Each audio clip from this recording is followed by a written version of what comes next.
하나님 말씀 함께 우리가 교독하도록 하겠습니다.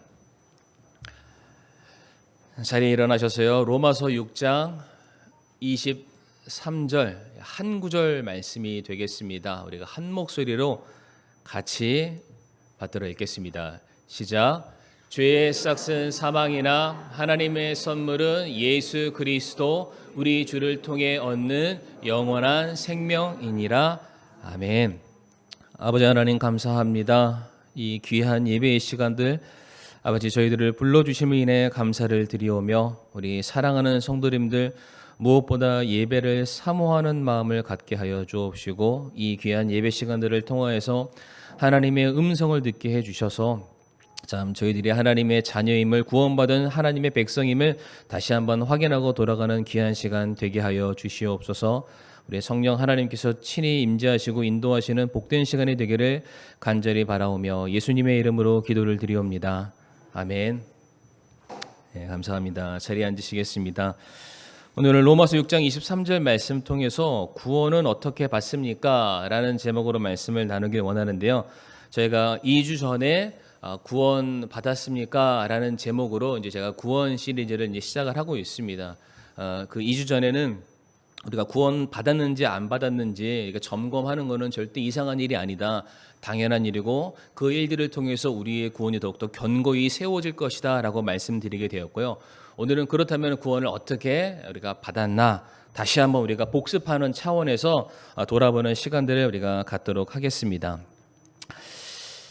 성도님들, 구원은 어떻게 받습니까? 구원은 어떻게 받습니까? 예수님을 믿으면 구원받습니다. 아멘이시죠? 네.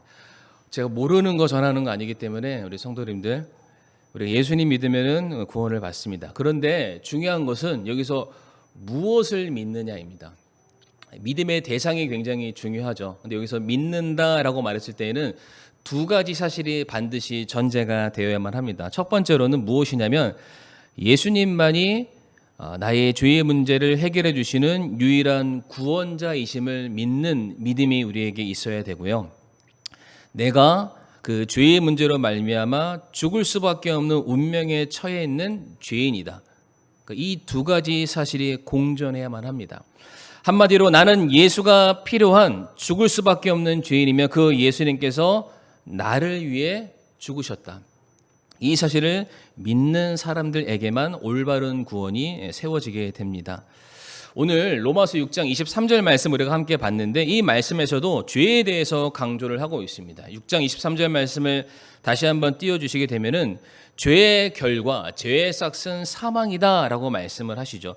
죄로 말미암아 죽을 수밖에 없음을 말씀을 하고 있습니다. 그러나 반대로 예수 그리스도로 말미암아 우리가 영생을 얻을 수 있다. 예수님께서 죄의 결과인 죽음에서부터 우리를 건져내실 분, 생명을 주시는 구원자이심을 우리에게 강조하고 있죠. 그러니까 예수님이 생명을 주시는 것은 너무나도 당연한데 그냥 생명을 주시는 것이 아니라 죄인들에게 생명을 주시는 분이시다.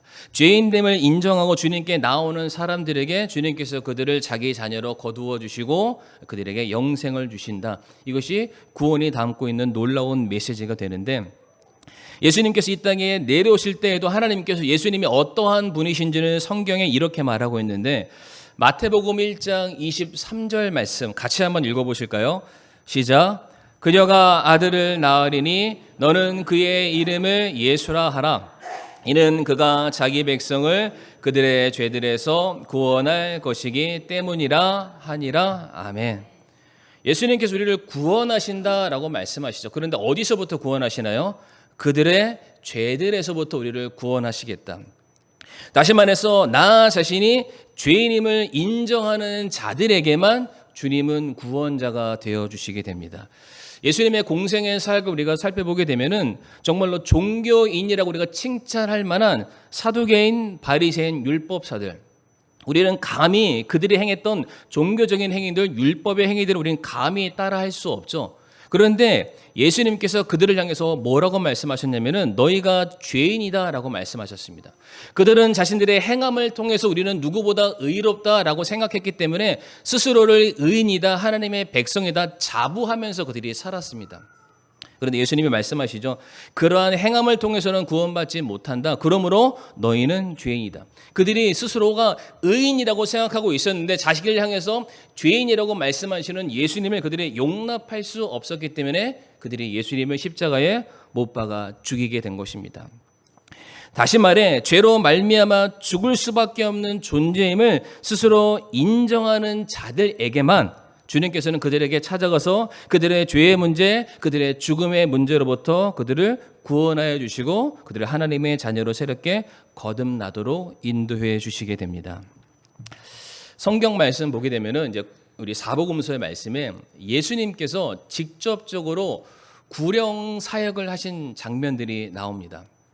뭐 예수님의 제자나 또 다른 사도들의 어떠한 사람들이 복음을 전한 모습이 아니라 실질적으로 예수님께서 직접 어떠한 사람들을 대면하시고 그들에게 복음을 증거하심으로 말미암아 친히 그들에게 네가 구원받았다라고 말씀하시는 몇몇 사건들이 있는데 우리가 그 안에서 몇 가지 공통점을 한번 좀 찾아보도록 할 텐데 우리가 첫 번째 사건으로는 12해를 혈루병을 앓았던 그 여인의 사건을 좀 살펴보도록 하겠습니다.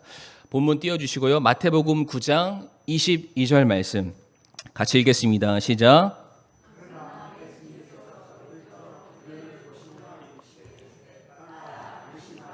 내 믿음이 너를 온전하게 하였느니라 하시니 그 여자가 그 시각부터 온전하게 되니라. 아멘.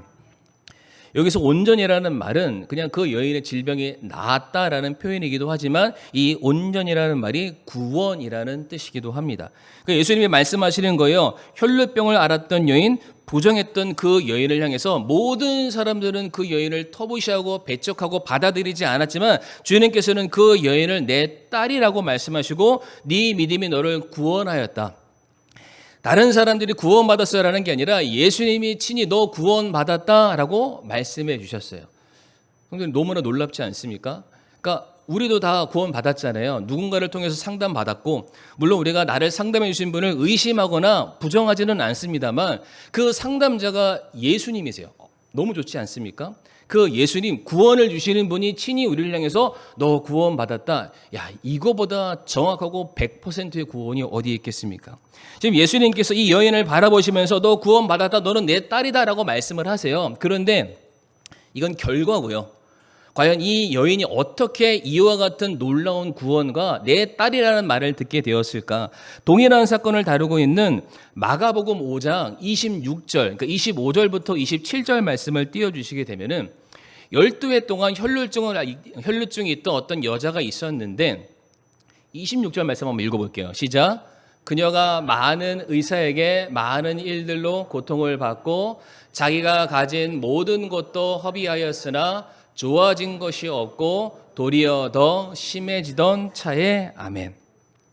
지금 이 여인이 병을 앓던 12년간 이 여인은 자신이 동원할 수 있는 모든 수단과 모든 방법과 인맥과 애씀을 다 해봤지만은 결국에는 아무런 효력이 없다라는 것을 알게 됩니다. 성도님들, 이 여인이 그러면 이 질병으로 말미암아 얻게 되는 최종적인 결과는 무엇일까요?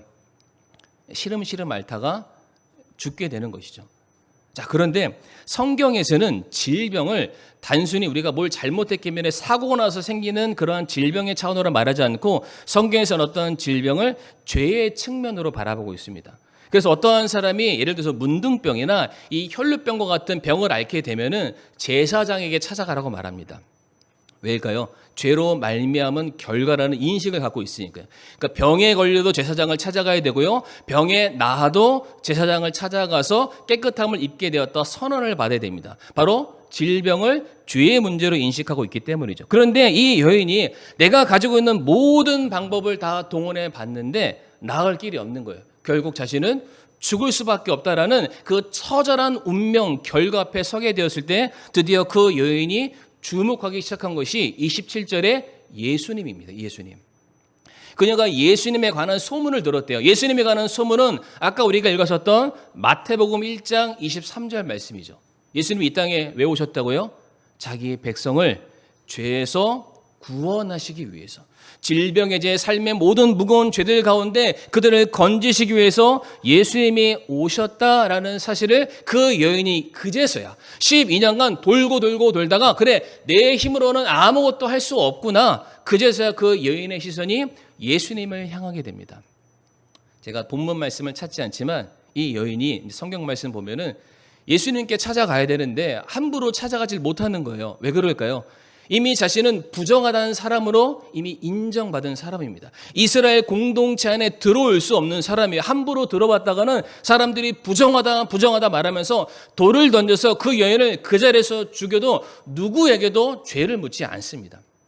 근데 이 여인의 마음이 어떠냐면, 내가 이대로 있어도 이 질병 때문에 시름시름 앓다가 죽어요. 그렇다고 해서 이 사람들을 만나기 위해서 인파를 뚫고 가다가 사람들의 눈에 띄면은 돌에 맞아 죽어요. 이 여인의 인생의 값은 무엇입니까? 이렇게 해도 저렇게 해도 죽는 거예요. 그런데 결단을 합니다. 내가 이렇게 죽을 바에는 차라리 예수님 만나거나 죽자. 그래서 그 여인이 예수님 뒤로 갔다라고 되어 있는데, 이게 뭐냐면은 낮은 포복으로 간 거예요. 사람들의 눈에 띄지 않게 낮은 포복으로 쭉쭉 갔다가 그 여인이 예수님의 옷자락을 붙듭니다. 제가 예전에 설교 한번 한 적이 있었는데, 그 옷자락을 붙다는 게 상의 옷매를 붙잡았다는 것이 아니라 그 옷 맨 끝에 있는 옷술을 붙잡았다라는 뜻이죠. 그걸 딱 잡게 됐을 때 그 여인이 나음을 얻게 됩니다. 근데 성도님들, 이 여인이 이렇게 가면서 무슨 생각하겠어요? 이래도 죽고 저래도 죽고 내 인생의 결과는 예수님을 만나지 못하면 죽는구나. 찾아가는 거예요. 그때 그 예수님이 그 여인을 바라보시면서 따라, 내 믿음이 너를 구원하였다. 만약에 이 여인이 그래 내가 여전히 어떻게 하면은 살 수 있는 방법이 있을 거야 라고 생각을 했다면, 그래서 내 노력과 내 열심이 아직 남아있다면 그 여인이 예수님을 찾아갔을까요? 안 찾아갔죠. 근데 모든 걸 다 해봤자 자기에게 돌아오는 것은 죄로 말미암은 결과값인 죽음이 온다라는 걸 알고 있는 거예요. 그래 결국에 나는 죽는구나. 이 죽음이 죄로 말미암은 것이구나. 그런데 이 죄를 해결하기 위해서는 의사를 찾아가거나 교수를 찾아가거나 어떤 종교인을 찾아가는 것이 중요한 것이 아니라 자기 백성을 죄로부터 구원하시기 위해서 이 땅에 내려오신 구원자 예수님을 찾아가야 하는구나. 자기에 대한 분명한 죄 인식과 예수님만이 구원자라는 사실에 대한 분명한 두 가지 믿음이 하나가 되었을 때 드디어 그 여인이 구원을 받게 됩니다. 따라, 내 믿음이 너를 구원하였다. 두 번째 사건을 볼 텐데, 바로 향유를 예수님의 발에 부어서 자기의 머리카락으로 닦은 여인의 사건인데, 누가복음 7장 50절 말씀 같이 한번 읽어보실까요? 시작. 그분께서 그 여자에게 이르시되 내 믿음이 너를 구원하였으니 평안히 가라 하시니라. 아멘.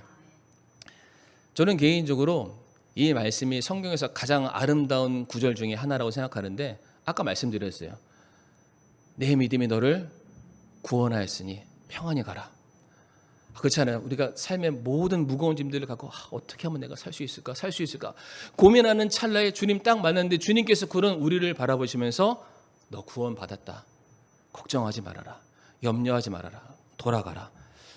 저는 이거보다 더 큰 위로와 소망의 말은 없다라고 생각을 하는데, 지금 이 여인이 어떻게 이런 말을 들을 수 있을까가 중요하잖아요.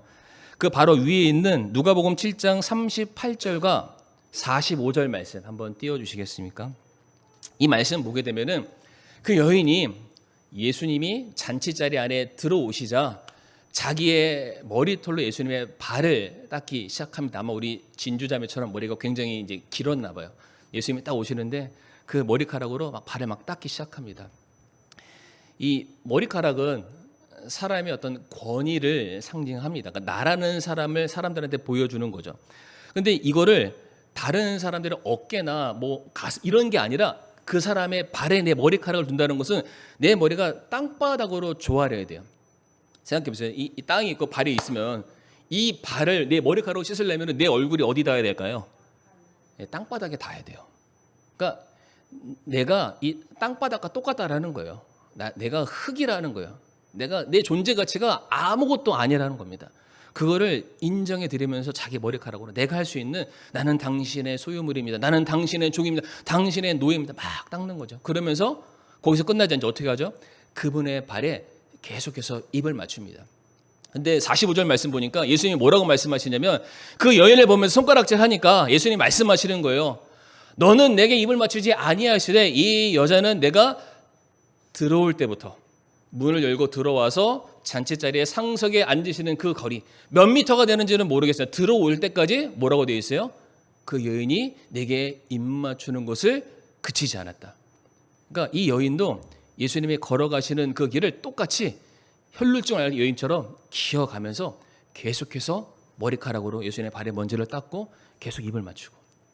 근데 이 여인이 이와 같은 행위를 했을 때 예수님이 이런 말씀을 하세요. 동일한 사건에 누가복음 7장 47절 말씀 같이 한번 읽어보겠습니다. 시작. 이러므로 내가 내게 이르노니 그녀의 많은 죄들이 용서되었느니라. 이는 그녀가 많이 사랑하였기 때문이니라. 아멘. 그러니까 이 여인이 예수님 앞에 자기 스스로를 낮출 수밖에 없는 이유를 안 거예요. 내가 죄인이라는 거죠. 내가 예수님과 동등한 자리에 나는 결코 설 수 없습니다. 나는 죄인입니다.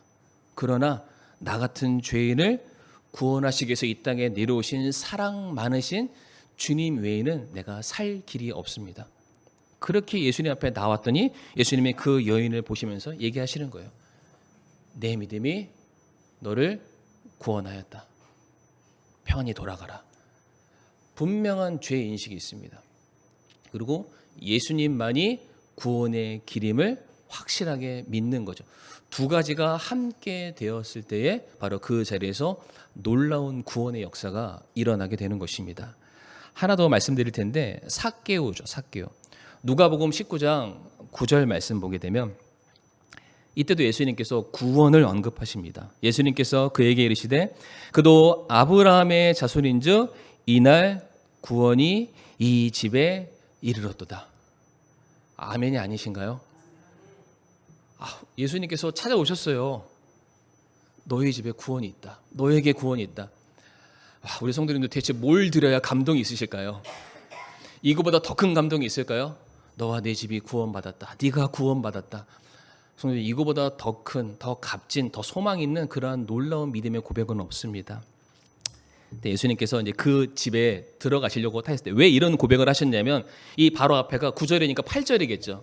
8절에 삭개오가 좀 쉬운 말로 자진납세를 합니다.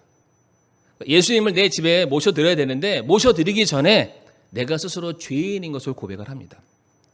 삭개오가 서서 주께 이르되 주여 보소서 내가 내 재물의 절반을 가난한 사람들에게 주겠사오며 만일 내가 거짓 고소하여 어떠한 사람에게 무엇이든지 빼앗았으면 그에게 4배로 갚겠나이다. 그러니까 세리였잖아요. 그러니까 내가 알게 모르게 내가 로마 황제의 명을 받아서든 뭐가 됐든지 간에 내가 돈에 환장을 해서 이 돈에 내가 얽매여서 어떻게 하든 다른 사람들에게 착복해서 내가 죄를 저지르는 사실이 있습니다. 이는 감추지 않습니다. 고백을 하죠. 그래서 내가 기억나는 거 모든 거 있으면 내가 몇 배로 다 환산하겠습니다. 그런데 혹여나 내가 거짓으로 증거해서 내가 기억하지 못하는 일이 있다면 내게 말을 한다면 내가 스스로가 죄인임을 이미 인정했으니까 내가 그것을 거부하지 않겠다. 내가 다 인정하고 다 갚겠습니다. 그러니까 내 집에 주님이 오셔야 되는데 내 집은 실제 지붕 딸린 집을 얘기할 수도 있지만은 나라는 사람의 마음 안에 내가 주님을 영접해 드려야 되는데 이 안에 나라는 사람이 가득 차 있고 죄가 가득 있으면 주님이 못 들어오시잖아요. 그러니까 먼저 그 죄에 대해서 고백을 합니다. 주님, 제가 죄인이었어요. 돈밖에 모르는 이 세상의 물질을 따라가는 만몬이라는 신을 섬기고 있었던 그런 죄인이었는데 제가 그거 다 내려놓겠습니다. 주님만이 내 안에 들어오시기를 제가 소원합니다. 그때 주님이 말씀하시는 거죠. 너도 아브라함의 자손이다. 그리고 이날에는 무슨 날이에요? 내가 죄인됨을 고백하는 날 내 집에 구원이 이르렀다. 아멘이어야 됩니다. 아멘.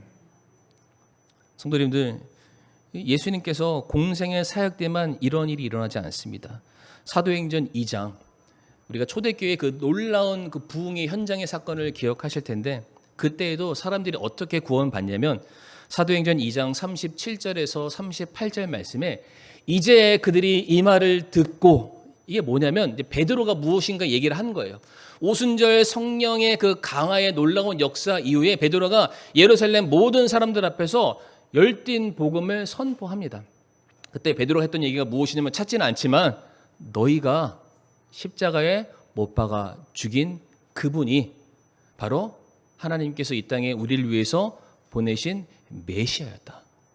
그분은 십자가에서 우리의 모든 죄를 담당하시고 죽으셨지만 죽음으로 끝난 것이 아니라 다시 부활하심으로 말미암아 우리에게 놀라운 생명의 권세를 주시고 장차 이 땅을 다스리실 만왕의 왕으로 오실 것이다. 이 말을 선포했을 때 사람들이 그 말을 듣고 마음속으로 찔렸다라고 말합니다. 아, 내가 예수를 십자가에 못 박은 사람이었구나. 그러니까 스스로가 자신의 죄인됨을 인정합니다. 그래서 말하는 거죠. 사람들아, 형제들아, 우리가 어떻게 하면 되겠나? 내가 이 죄의 문제를 어떻게 해야 내가 해결할 수 있냐라고 베드로에게 묻자 베드로가 그에게 말합니다. 38절 말씀에 같이 읽어볼까요? 시작. 회개하고 너희 각 사람이 예수 그리스도의 이름으로 침례를 받아 죄들의 사면을 얻으라. 그리하면 너희가 성령님을 선물로 받으리니. 아멘. 침례를 받으라. 물속에 들어갔다 나오면은 묻어있던 죄가 떨어진다, 이런 뜻이 아니라 침례는 성도님들 연합의 의미입니다. 내가 주님과 하나 되었다. 그러니까 주님의 죽으심이 나의 죽음이에요. 예수님께서 왜 죽으셨나요? 모든 사람들의 죄를 담당하시기 위해서. 근데 그 죄의 값이 원래는 내 것이었다라는 거죠. 그러니까 내가 원래는 죽었어야 될 존재입니다. 그러나 내가 예수님께 의지하고 의탁하는 한 내가 죄로 말미암아 죽었지만 의로 다시 살아나서 영원한 생명을 누리는 하나님의 자녀가 되었습니다. 그 침례를 받음으로 말미암아 너가 죄인임을 고백을 하라. 그 말씀을 하고 있죠.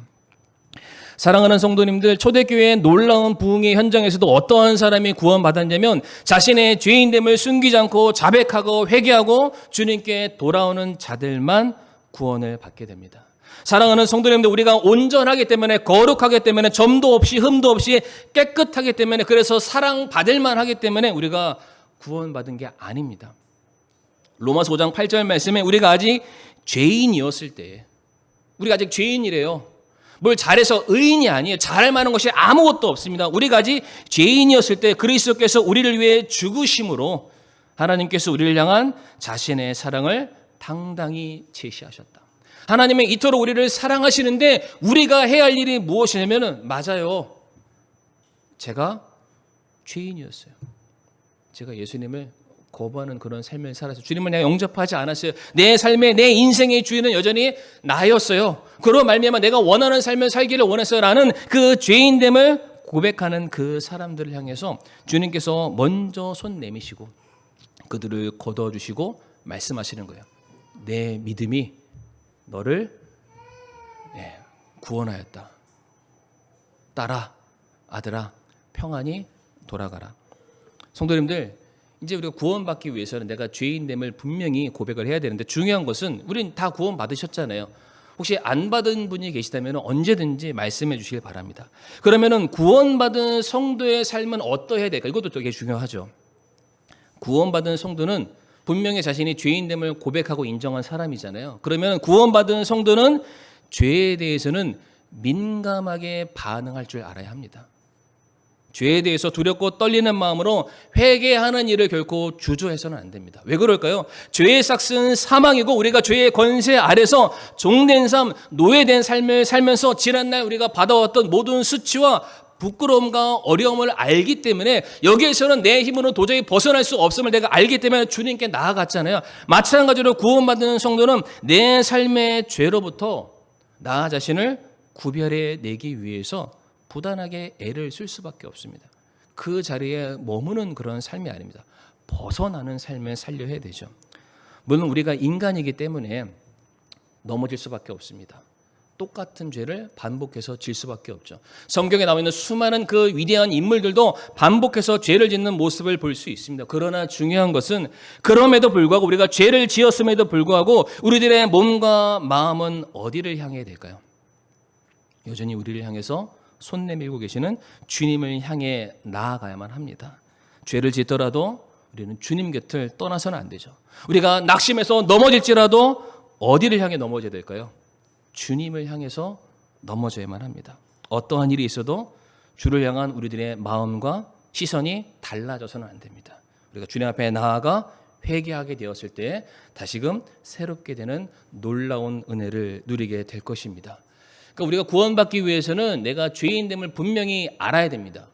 이거를 알고 고백할 때 우리가 다 비워냈을 때 주님이 우리 안에 오시는 거죠. 그렇다면 이 두 번째 구원받기 위해서 필요한 건 무엇이냐? 처음에도 말씀드렸지만 그렇다면 이제 죄의 문제를 해결하신 예수님을 우리가 믿음으로 말미암아 구원받습니다. 너무 잘 아시죠? 너무 잘 아시는 걸 오늘 제가 한 번 더 합니다. 왜 할까요? 잊지 마시라고요.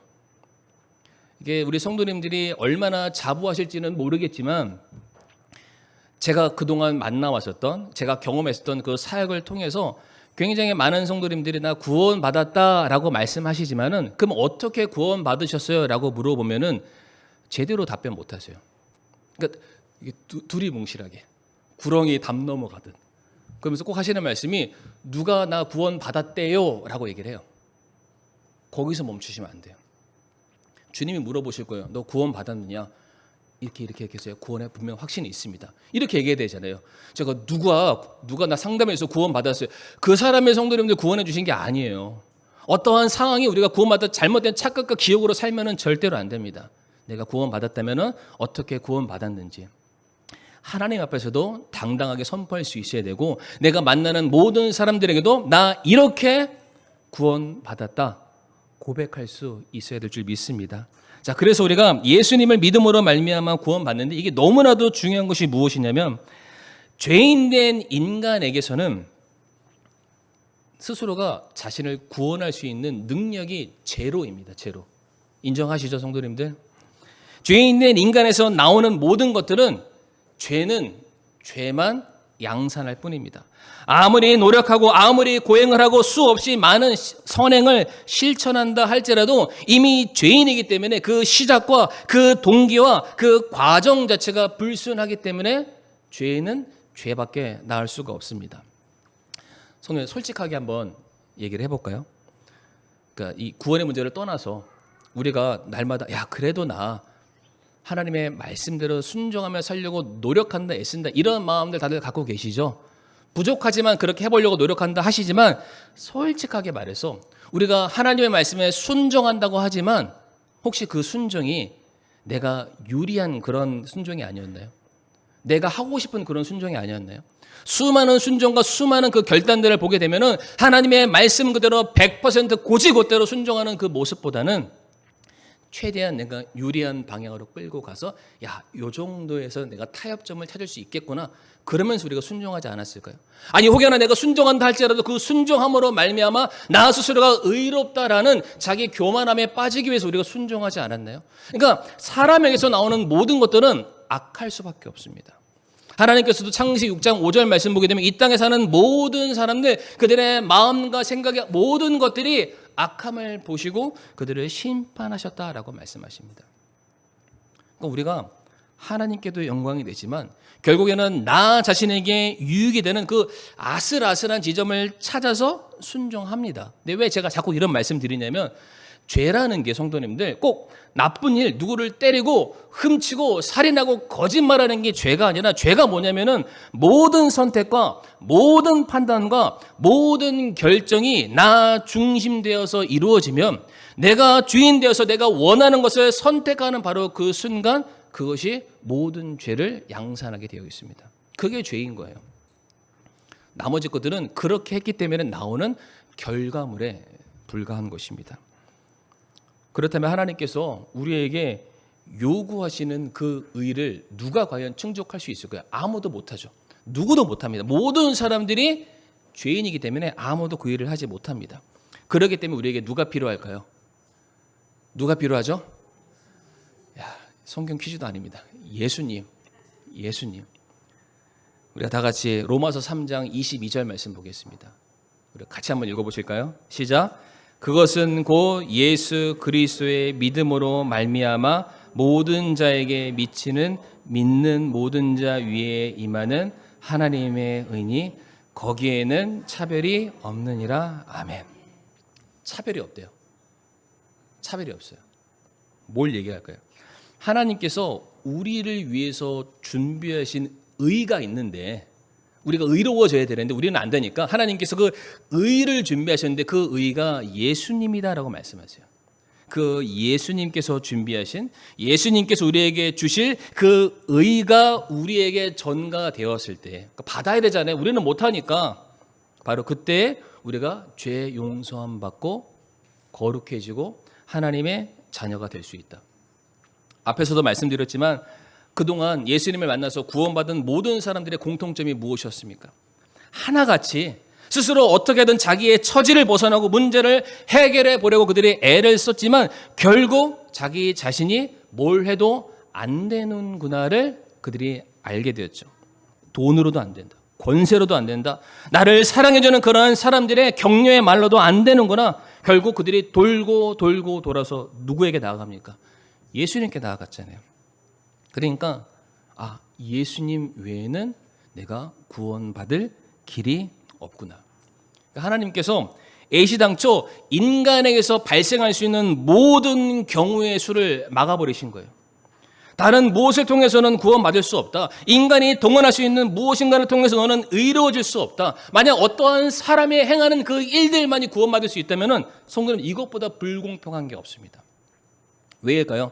어떠한 사람은 태어난 나라나 환경이나 조건들이 예수님을 만날 수밖에 없는 그런 상황이 있는 사람이 있어요. 어떠한 사람은 자기가 살고 있는 처지가 너무나도 힘이 들고 열악해서 주님을 만나고 싶지만 만나지 못하는 그런 사람들이 있어요. 특정한 사람에게만 내려지는 특혜라면 그 구원은 합당하지 않습니다. 근데 뭐라고 되어 있나요? 하나님에게는 차별이 없다. 그러니까 하나님께서 딱 만드신 거예요. 모든 상황과 모든 조건을 뛰어넘어서 다른 거 다 필요 없다. 다 필요 없다. 오직 예수를 통해서만이 너희가 구원받을 수 있다. 요한복음 14장 6절 말씀 이거 안 보셔도 읽을 수 있죠. 예수님께서 그에게 이르시되 내가 곧 길이요 진리요 생명이니 나를 통하지 않고는 아무도 아버지께 오지 못하느니라. 예수님 말고는 예수님이라는 구원의 길 외에는 누구도 하나님의 자녀가 될 수 없다라고 말씀하고 있습니다.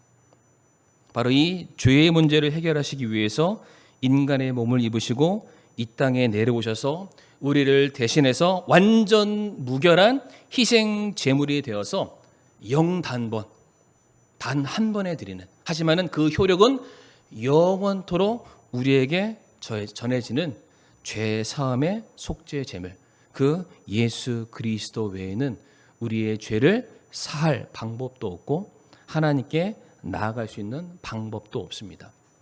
그래서 우리가 너무 잘 아는 에베소서 2장 8, 9절 말씀 뭐라고 되어 있나요? 너희가 믿음을 통해 은혜로 구원받아. 이 믿음이 뭐라고요? 내가 죄인이라는 거 그리고 이 죄의 문제를 해결하시기 위해서 예수님밖에 없다라는 그 믿음을 통해 은혜로 구원받았나니 그것은 너희 자신에게서 난 것이 아니요 하나님의 선물이니라. 내가 한 게 아니니까 받은 거잖아요. 근데 받았는데 그 가치가 너무나도 귀하기 때문에 선물로 우리에게 주어졌다. 그래서 9절 말씀 한번 같이 읽어보겠습니다. 시작.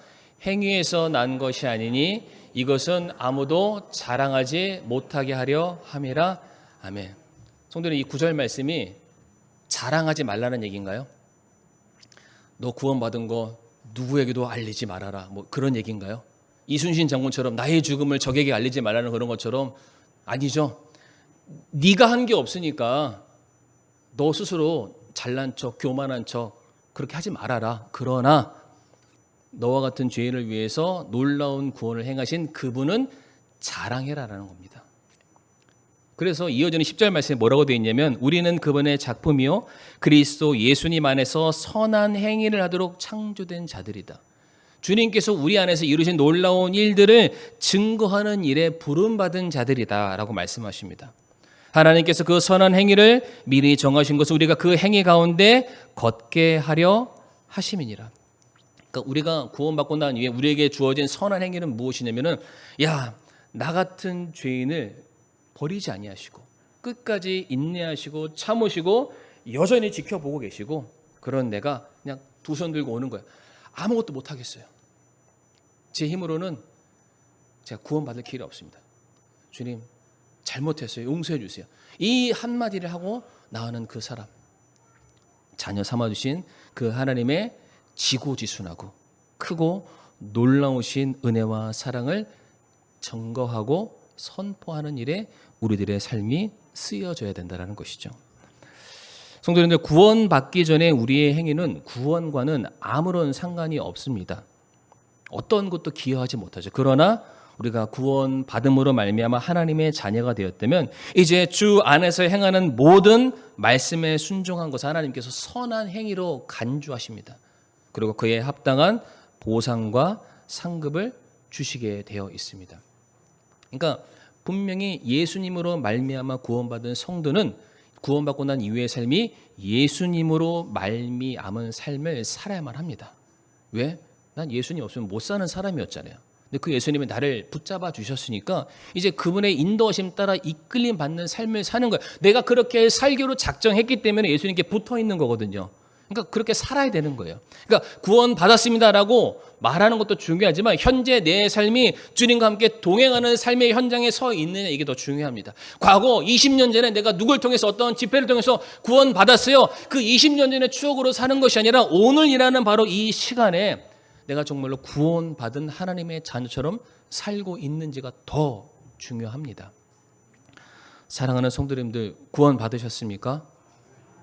죄인됨을 인정하셨습니까? 주님 앞에 회개하셨습니까? 예수님만이 길이요 진리요 생명 되심을 인정하고 마음속에 영접해 드리셨습니까?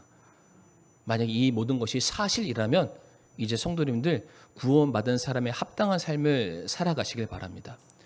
죄로부터 벗어나려고 애를 쓰셔야 돼요. 그 요셉이 보디발 장군의 아내의 유혹에 어떻게 했죠? 옷 팽개치고 도망쳐 나왔잖아요. 우리는 너무 그 자리에서 여유자작하게 너무 살고 있는데 벗어나야 됩니다. 그리고 벗어남과 동시에 나를 자유케 하신, 내게 소망과 은혜를 주신 주님의 놀라우신 은혜를 증거하고 선포하는 일에 우리들의 삶이 쓰여져야만 할 것입니다. 그런 성도가 진짜 구원받은 성도, 죄에 대한 인식, 주님만이 구원이시다. 바로 이 동일한 믿음이 저와 우리 성도님들에게 있기를 간절히 바라겠습니다. 이 시간 다 같이 오늘 말씀을 놓고서 우리가 기도할 텐데 정말로 내가 죄인됨을 주님께 고백했나? 오직 예수님만이 나의 구원자이신가? 우리가 이것을 다시 한번 우리가 생각하면서 우리가 받은 그 구원의 은혜에 다시 한번 하나님께 감사드리는 그런 시간을 갖기를 원하고요. 정말로 내가 구원받은 하나님의 자녀라면 이제 내 삶에 그에 합당한 삶으로 나아갈 수 있게 해달라고 우리가 좀 구하는 그런 시간을 갖도록 하겠습니다.